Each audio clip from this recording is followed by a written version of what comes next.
What is going on, my YouTube family? It is your boy Zeri, and the Awakened Chaos Era global launch was a couple days ago, and there's a lot of new people jumping into the game, and some of you may know me, some of you may not. So what I'm going to do for these videos is I'm going to call them a noob's guide.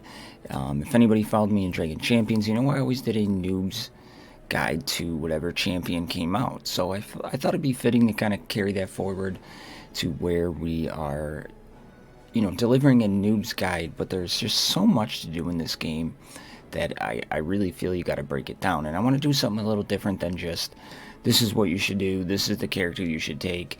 I really want to just break it down and show you everything I've learned. So if you are a returning player to this game, please leave in the comments down below, like, if I forgot something, or tips to help out new players get acclimated with Awakened Chaos Era. I have been playing Awakened Chaos Era since it was called Chaos Magic back in closed beta testing. It really hit or miss, throughout that whole process. Did play it pretty heavily on the last closed beta, so I get myself more acclimated with it. I've been playing it all of soft launch. Did make some earlier content on it, and then life got crazy for me. I work a ton. I have 5 kids, so but that's going to be leveling out here in the next 2 to 3 weeks. I'm going to be available way more. So please, if you're just finding me for the first time and you're looking for some Awakened Chaos area content, please, if you want to, give it a like, give it a subscribe, because there's going to be more things to come. It might be a little spotty upcoming on the next week, but these new videos will come out very frequently, probably once per day. Some are going to be longer, some are going to be shorter. This is going to be the same intro for all of them. So I'm going to take myself off the screen, and we're going to jump into Awakened Chaos Era's A Noob's Guide to whatever topic we decide to talk about. And again, please leave your tips if I forgot them down below. So I love y'all. I'll see you in the next one. My ugly mug will be off the screen for these. Take care. What is going on, my YouTube family? It is your boy Zeri, and we are here for a noob's guide to the Endless Trial. I'm on my main account, and I'm going to walk you through how I do Endless Trial and what I've learned over the course of it. I have tried level 70 and I can't complete it, so today we're just going to do level 60. I will edit out the battles, and if anybody was unaware, you can go back and do them. I didn't know this, like, when I first started. All you got to do is just drag it down, and then the one that kind of pops out, then you can select it. But we're going to go level 60 because we can get through the whole thing. Endless Trial. There is 3 stages to Endless Trial, and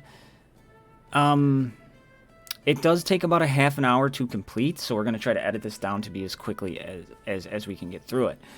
Now, the main thing is what you want to try to get out of Endless Trial is they do have a trial shop where you can get this advanced summoning crystal, and you can get some good Hugh and Andre shards out of here. And then you can get some diamonds. You can get some the gear charms, which is huge. Trial tokens. You get gold as well. So let's jump into it. Now, the first is always the hardest, in my opinion. It's always the first run because you don't have everything built up, because you get stronger and stronger as you go.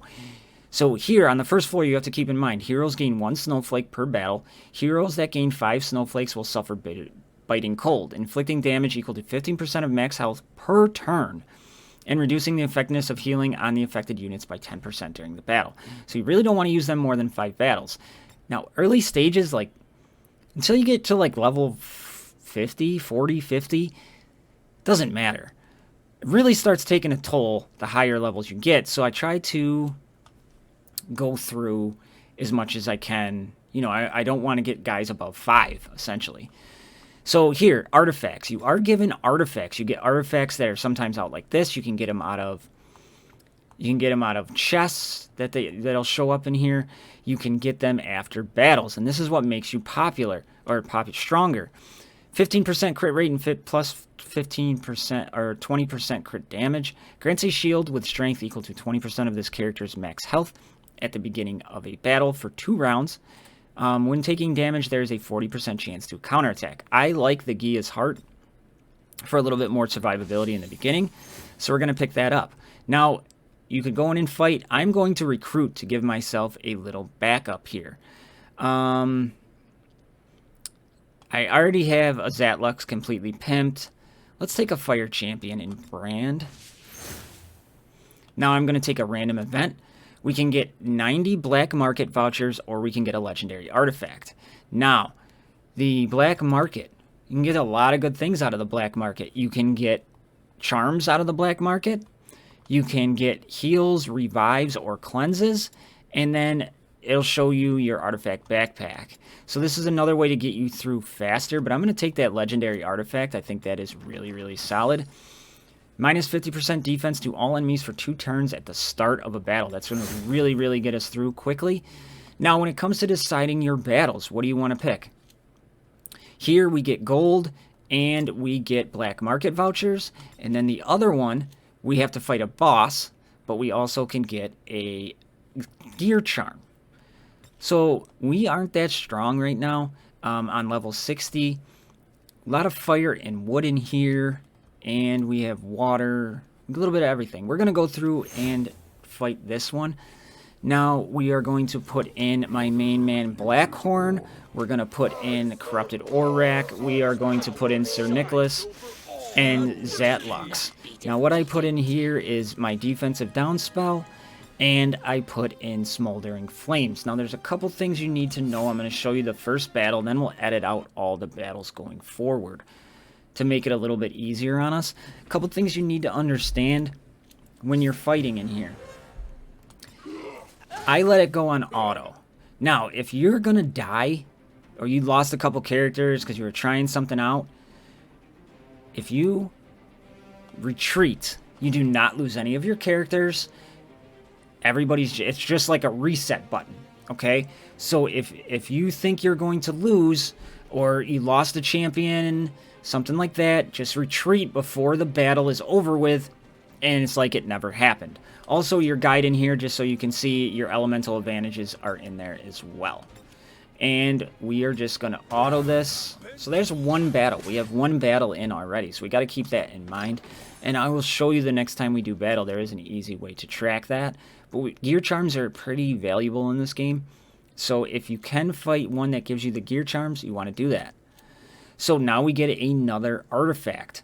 When a spell is used, grants 50% attack to the caster for the current turn. Defense and deflect, 15% area damage, and removes 1 positive effect. Let's go with the more attack. Now we got to go for battle 2.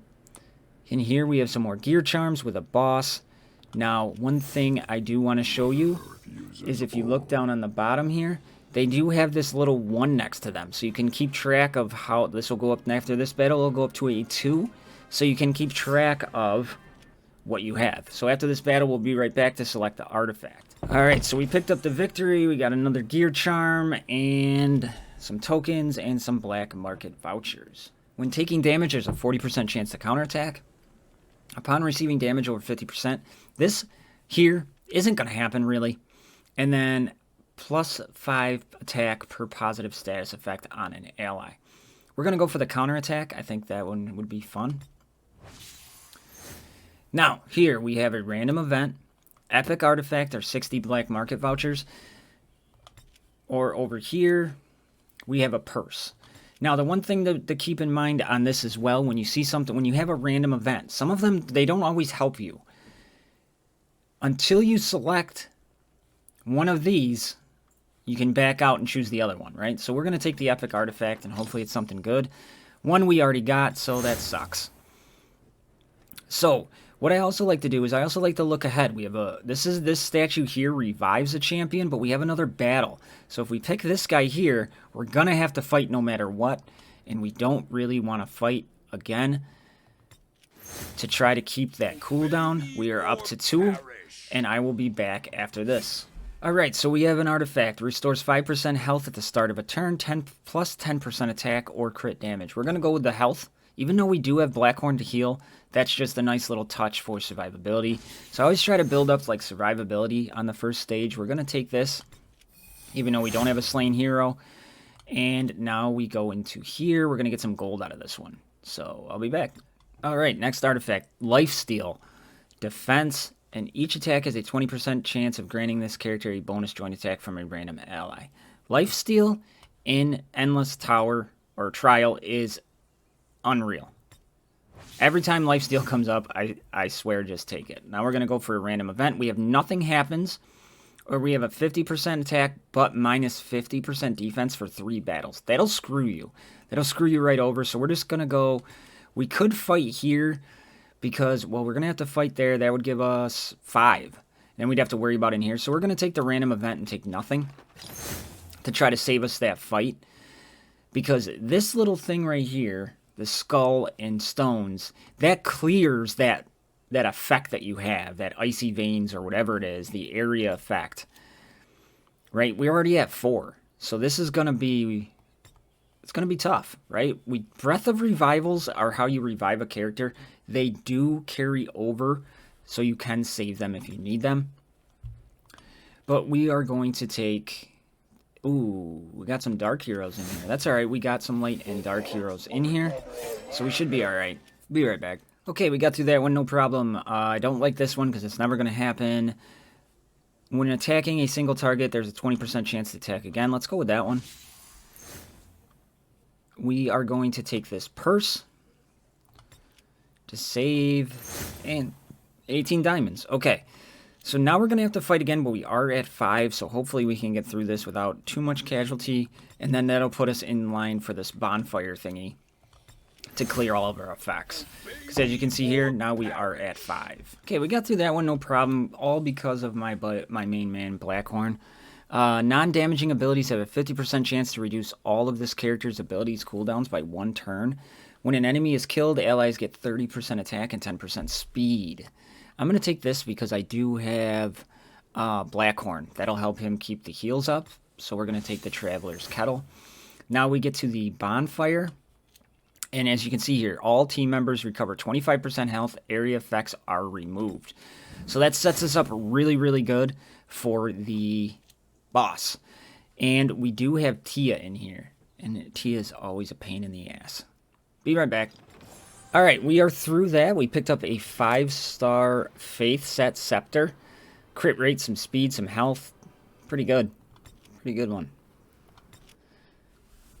So now we've completed the first round, right? So now we get an elite. Elemental advantage is affected by 100. Inflicts a large amount of health drain. This Gaze of Death is one of my favorite. If you don't have a good healer, Victory Pledge is not bad either. But this one is just so good. Gaze of Death is so good.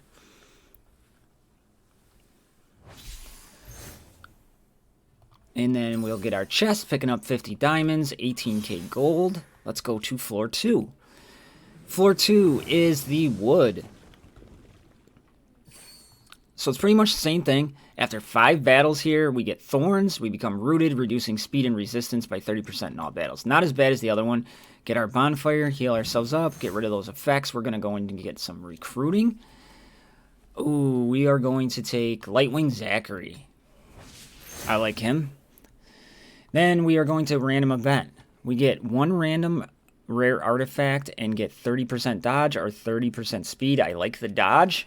Keeps us healthier, and then 20% crit damage. You just start feeling so overpowered in this mode, and this is what makes it one of my favorite modes. You just feel like you can't die. So we'll be back. Fights are already starting to get faster and faster, so you know, as you kind of ramp up, you just start blowing through things faster and faster. Grants 10% attack for every 20% health lost upon death. I don't like any of those, so we're going to take that one. Alright, so we got another artifact battle coming up. Pound that out. Alright, so I didn't pay attention, and I lost Zatlux because of the elemental affinity. There was 2 fires, and they just smoked him. So, but I didn't back out. We'll see how it goes. I got some Breath of Revivals. We should be okay. Oh, picking up a legendary. Upon death, deals damage to an attacker based on attack. Ooh, that one's huge. 20% chance of restoring. There we go. Alright, let's check out the random event. All party members recover all area effects removed from all heroes. Let's go with that one. Then we're going to go here. And then we go to that revival statue, and that'll get us Zatlux back. Let's put in, Lightwing Zachary.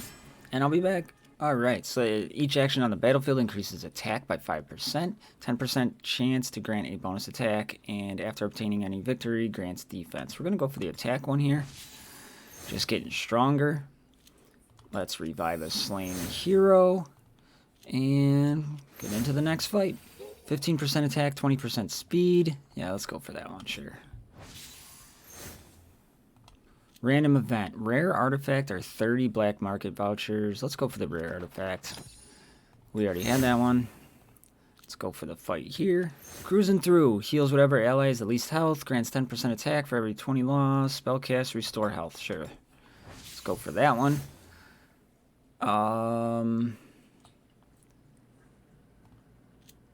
Gold or possible diamonds and gold. I want to see if that random event. Let's go for the purse.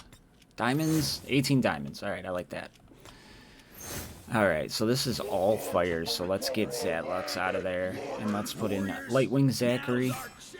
All right, got through that one. When an enemy is killed, all allies get 30% attack. Spells used resets the caster's cooldown.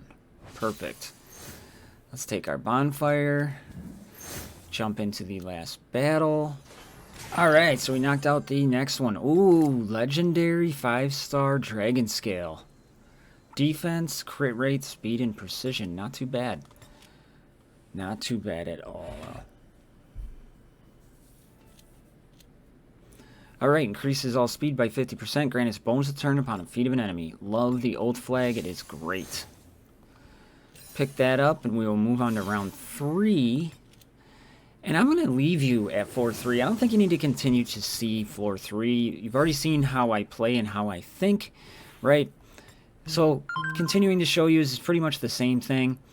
What I just want to remind everybody, the last thing is always try to hit that bonfire before you fight the boss. As you might not have to, as you go later and later into later or earlier stages, but as you get later and later, you're going to want to hit that bonfire before you get there, right? Second thing is, make sure you're looking ahead to see what you're going so you can plan your path out, right? Maybe we can get through without even fighting anybody. But you want to make sure you're planning your path out. Get the artifacts that benefit your characters. If you don't have a good healer, get stuff that restores health. First stage, make sure you are building for survivability, and then get all the cool stuff as you progress throughout the phase. Make sure you're keeping up on your area of effects, because this one here, and especially the frost one, they can cripple you, so make sure you're doing that. So that's how I run my endless trial. Hopefully it helps you out. That's all I got for everybody. So that is your noob's guide to the endless trial and how I do it. So with that being said, that's all I got for everybody. I love you. See you in the next one. I'm out.